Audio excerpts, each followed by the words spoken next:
you know, never let it be said that Connecticut senators do not help Connecticut members of the House and vice versa.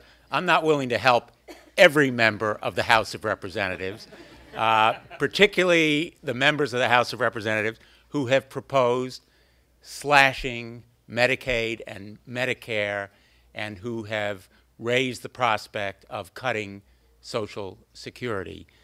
The pledge that I make to you, and I'm happy to call it a pledge, is that I will steadfastly and passionately oppose any effort to cut Social Security, to reduce guaranteed benefits under Medicare, to eliminate or cut Medicaid in ways that impact our most vulnerable citizens under the guise of deficit reduction.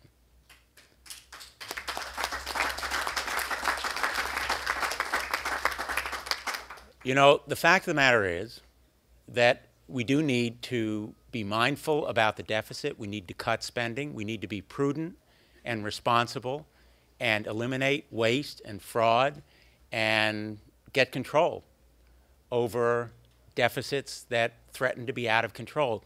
But we need to make cuts that are smart, and we should not do deficit reduction on the backs of our seniors or our most vulnerable citizens. They are not the ones who should bear the price of being fiscally responsible. Social Security is a promise.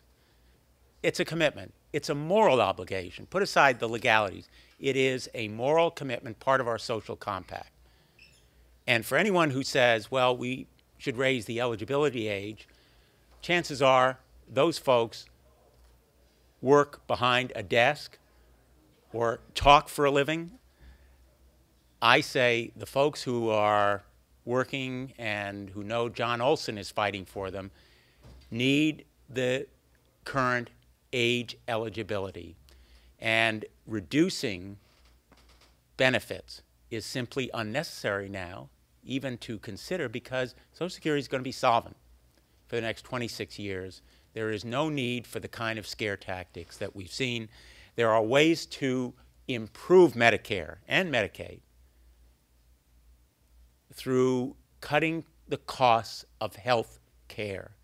And the president has proposed, unfortunately it's received very little attention, means to do it by reducing the rates of infections in hospitals, the rates of discharges from hospitals that result in readmissions, the kinds of costs that can be reduced through productivity. And that is the way that we need to cut health care spending and costs in this country. It should not be done on the backs of our senior citizens or our most vulnerable citizens.